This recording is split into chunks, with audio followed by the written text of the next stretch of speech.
This story happened many years ago, when I was 16.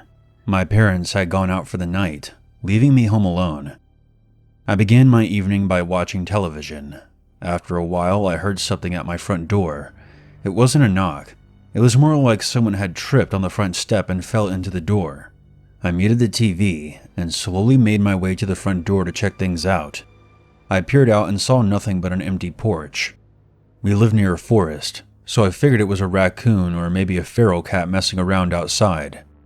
I went back to the couch and continued to watch my show, but I turned the volume down in case whatever it was came back. I had completely forgotten about the incident when a flash of light quickly lit up outside through one of the downstairs windows.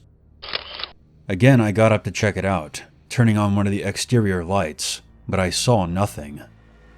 About half an hour had passed with no more strange activity, and my parents eventually came home.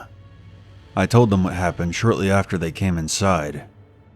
My father armed himself with one of his handguns and grabbed a flashlight, then went outside to check around the house, but there was no sign of anyone there. 2 days later, I was in my bedroom on my computer. There's a window that is directly beside my bed. Perhaps I was careless that day, because I had left the blinds open and anyone from outside could easily see into my room. Suddenly a flash of light came through the window directly into my eyes.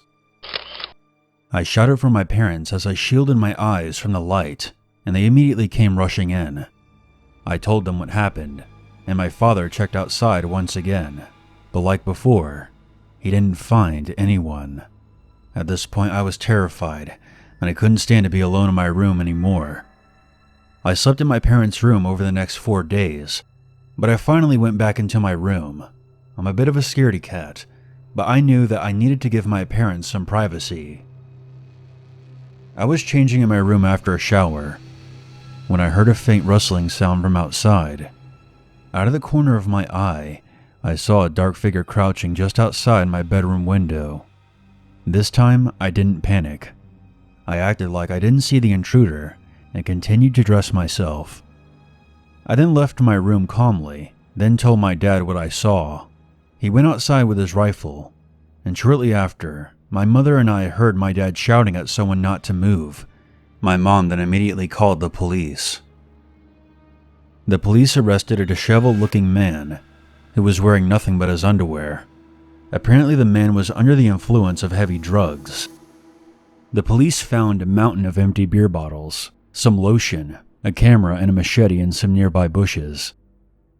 Further investigation revealed that the camera had pictures of many underage girls in various stages of undress, including myself. He was arrested for trespassing and a multitude of other charges that I can't remember. This was a very bad man.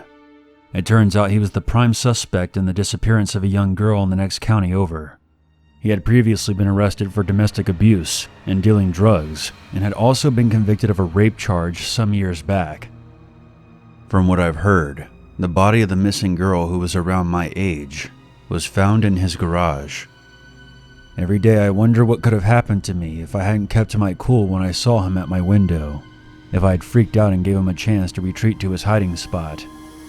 Perhaps he would have came back another time and broke in. Maybe he would have moved on and targeted another girl. I'm just glad he's behind bars now, where he belongs.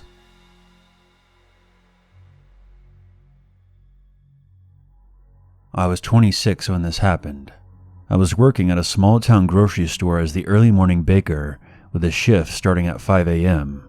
There wasn't an overnight crew at the store, so I was one of the only ones who was there that early in the morning, except for the store owner who started at the same time as me. On this particular day, I didn't have the key to the store because I shared it with the other baker, who covered for me on my days off. I wasn't able to get the key before my shift started, as I had off the previous day. It wasn't a big deal though, as I would be able to get into the store when the owner arrived. I've always been a very punctual person, and would always arrive 10 to 15 minutes before my starting time. I lived 15 minutes away in another town, but I like to give myself a good 30 minutes to get there, to account for any possible car troubles or road closures, and maybe I'll stop off and get coffee, etc. If I didn't have my key, I would sit outside the front of the store and wait for the owner to arrive to let me in. On this morning, I arrived 15 minutes early, parked, grabbed my belongings, and started making my way towards the store. The owner never arrived early. He was always there at 5 a.m. sharp, so I expected to wait the full 15 minutes. I always brought a book to pass the time. I couldn't browse through social media on my phone, since there was very poor reception in this small town in the middle of nowhere. I always parked in the back far left corner of the parking lot, so it was a bit of a ways to get to the building. I was about halfway through the parking lot, and that's when I stopped and looked behind me to the main road, where I saw a very large truck coming down it. The truck suddenly stopped dead in the middle of the road. There was no stop signs or traffic lights, so there was no justifiable reason that this truck would stop, especially at 4:45 in the morning. I was caught off guard by the situation and was just standing there, looking at the truck. I was visible in the dark because I was illuminated by the light of a nearby lamppost. The truck flew into motion and made a sharp turn into the parking lot towards me, and that's when I started sprinting towards the store. I should pause here and give a little context about the structure of the store. It was a multi-business plaza, with the grocery store being on the far right and some other businesses to the left. There's a little walkway between them that leads behind the building, where there is an additional parking lot, a few dumpsters, and a tree line of a nearby forest beyond that. I remembered that I didn't have the key to enter the store. The truck was about halfway through the parking lot, gunning right towards me. When I finally reached the front of the store, I kept running past the door and down the walkway that led between the buildings. As I entered the walkway, I looked back to see the truck turning around and driving around the store, making its way to the back of the building. When it was driving around the store, the truck wasn't visible, and I quickly ducked down behind some bushes that were planted right up against a pillar. Shortly after, I heard the truck pull up behind the store and idle there for a few minutes.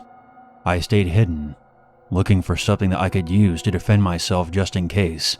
I settled for holding my car keys between my fingers to use as a makeshift weapon. My mind was racing, trying to wrap my head around what was happening, trying to devise a plan to get out of the situation, when I heard a door slam. Whoever was in the truck had gotten out. I didn't want to peek out from my hiding spot, possibly giving away my position. Luckily, the bush was big enough that they wouldn't be able to spot me. I just had to be quiet, so I sat as still as I could. I heard footsteps walking towards me. I was hoping this person would assume that I went into one of the businesses and would just leave. I held my breath. I was sure that at any second they would find me and do God knows what to me. This is the point where I thought about my phone. I knew I didn't have good cell phone reception in this town, and I didn't think it was worth making noise to search through my bag for it anyways. My hands were gripping my car keys. My knuckles were turning white. My body was trembling. My legs were aching underneath me. But I didn't want to readjust to make the bushes rustle. Whoever this was now walking between the buildings. They passed by the bushes I was hiding in and headed to the front. They stood there silently, looking for me. They didn't say a word. There was nothing but the sounds of their footsteps. They walked past my hiding spot again, back towards their truck. To my relief, I heard the slamming of their truck door as they climbed back in. I then heard the rumble of the engine as it accelerated slowly back around to the front parking lot. I could hear the loud engine of the truck idling in front of the store over the next few minutes, before peeling out of the parking lot and down the road. After the truck's engine was no longer audible, I abandoned my hiding spot and ran towards my car, got in, and locked the doors. I turned on my car, just in case the truck came back. I sat there and listened, waiting for the rumbling of the truck's engine to come back, but thankfully, it never did.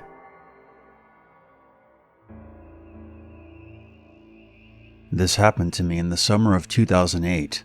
At the time, I was 18 and staying with my mother until college started again. She had moved to this area after I started college the year before, so I didn't know the area that well.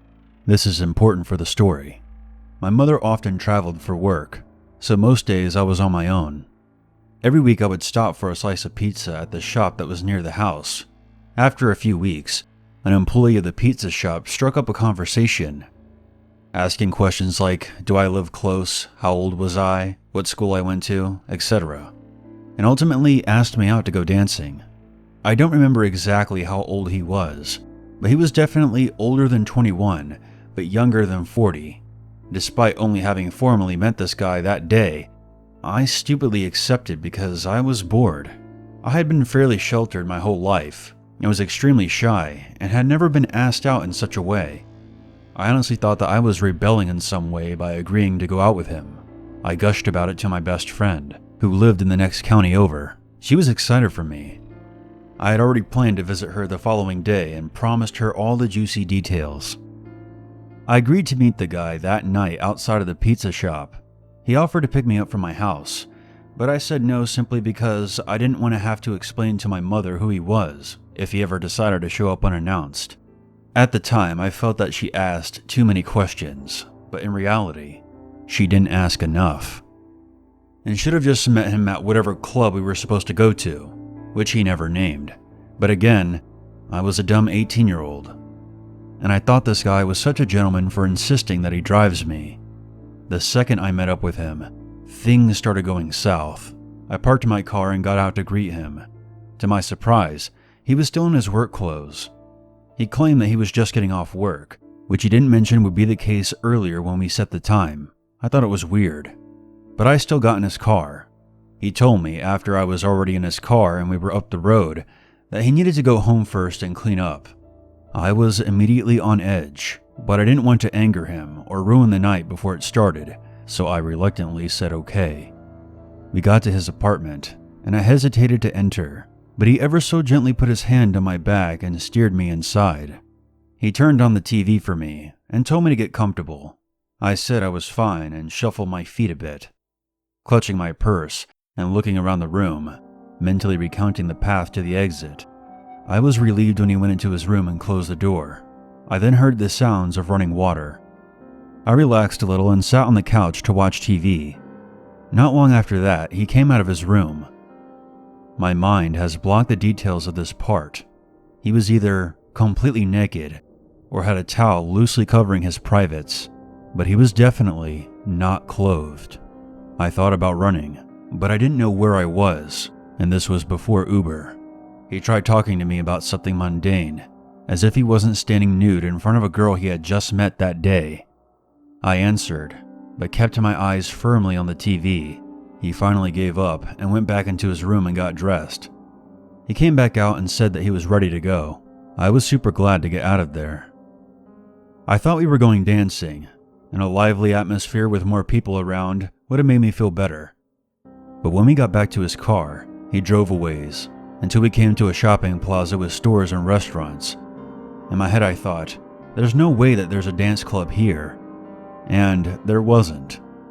When I said to him, I thought we were going dancing, he said, we are, but we should eat first, don't you think?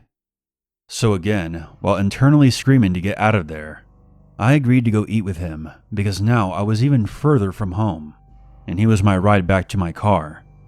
So in my mind, it would be best not to anger or insult him in any way. I also reasoned to myself that I would be okay in a restaurant anyway, because there would be witnesses there if he tried anything. I shudder, thinking about how naive I was back then. We get seated and order food. He then starts telling me about how I should try out the margaritas at this place. I remind him that I'm only 18, but he says that it's no big deal. He calls over the waiter before I could argue further and orders a margarita for me.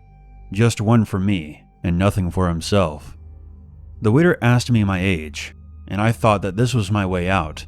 I quickly and loudly say that I'm 18, but the waiter frowns, looks at the guy who made a gesture that I didn't fully catch, and then the waiter turns back to me and says, "You're not old enough, and we're really not supposed to, but I'll make an exception this time."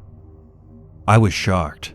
After the waiter walked off, the guy I was with chastised me in a whisper, saying that I should have lied about my age.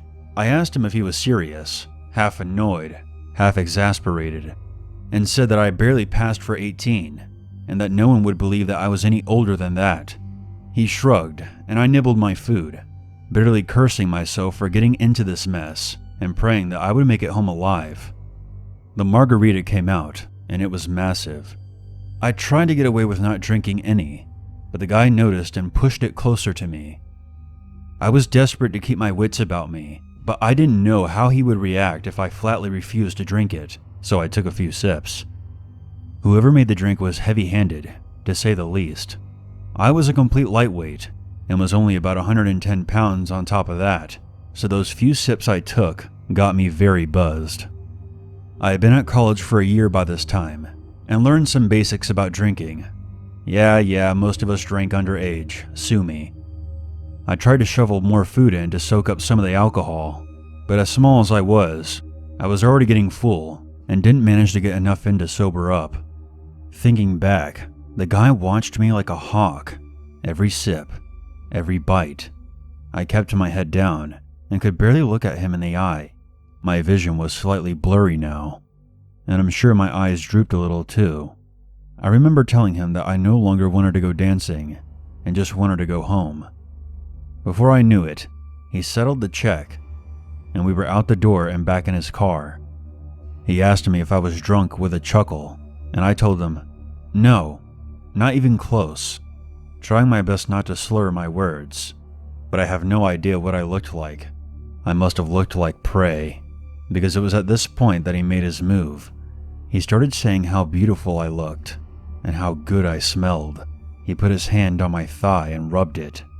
I tried moving away from his hands, but his car was small, and he could reach me easily. I had a lot of thoughts in that car in those short moments. I thought about tucking and rolling out. I remembered that there was a knife in my car, and wished that I had thought to put it in my purse. I thought about dialing 911, and it was that thought that snapped me out of my stupor. It was like all this time, I had forgotten that I had a phone. I started looking for street signs and buildings that I might be able to relay to a dispatcher. It didn't take long before I realized that he was driving in circles. This made me angry. I thought he was taking me back to my car all this time. The word kidnapped flashed in my head, and my fight or flight took over. I abandoned all politeness and asked him why we were going in circles. He ignored my question and said that I should hang out with him at his place to sober up. He started driving faster, and I told him that I didn't want to go back to his place. I wanted to go home and to sleep. He tried to convince me that I could do that at his place, that we could cuddle up and watch a movie. The car stopped, and to my horror, we were outside of his apartment. I turned to him and sternly said to his face, "You're going to take me back to my car right now, or I'm calling the police, and keep your hands to yourself. I have a knife in my bag if you try anything else." I was shaking all over, fighting back tears, and clearly bluffing about the knife. He didn't speak or move, possibly deciding if he wanted to call my bluff or just get rid of me. He donned a noticeable scowl on his face. He seemed to decide on the latter option and started driving again. I kept my eyes on every street sign until I recognized where we were. The car barely came to a stop when we finally got to the pizza shop. Before I jumped out and ran to my car, but stupid me didn't have my keys out and ready. I fumbled them, dropped them, bent to pick them up, and opened my door. Before I could close it, he was there holding it open and refusing to let go. He was far stronger than me. He said that I couldn't leave without giving him a kiss goodbye.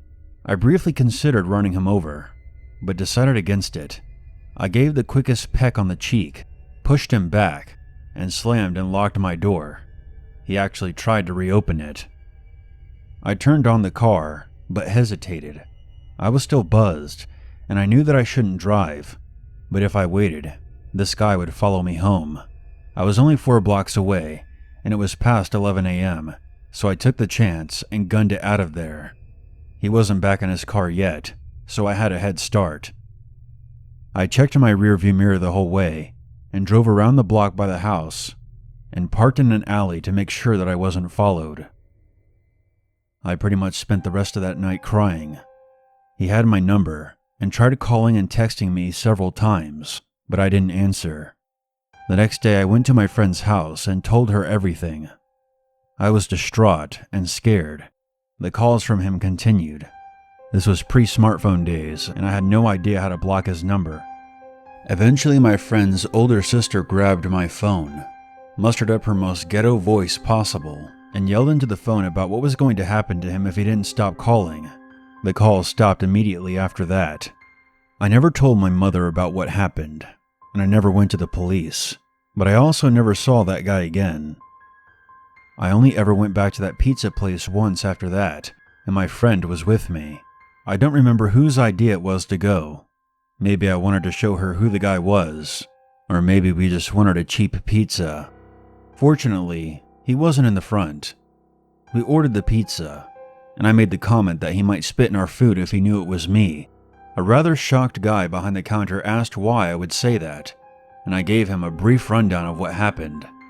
He walked in the back and came back out a short while later saying that no one would spit in our food, and assured me that that guy would never bother me ever again.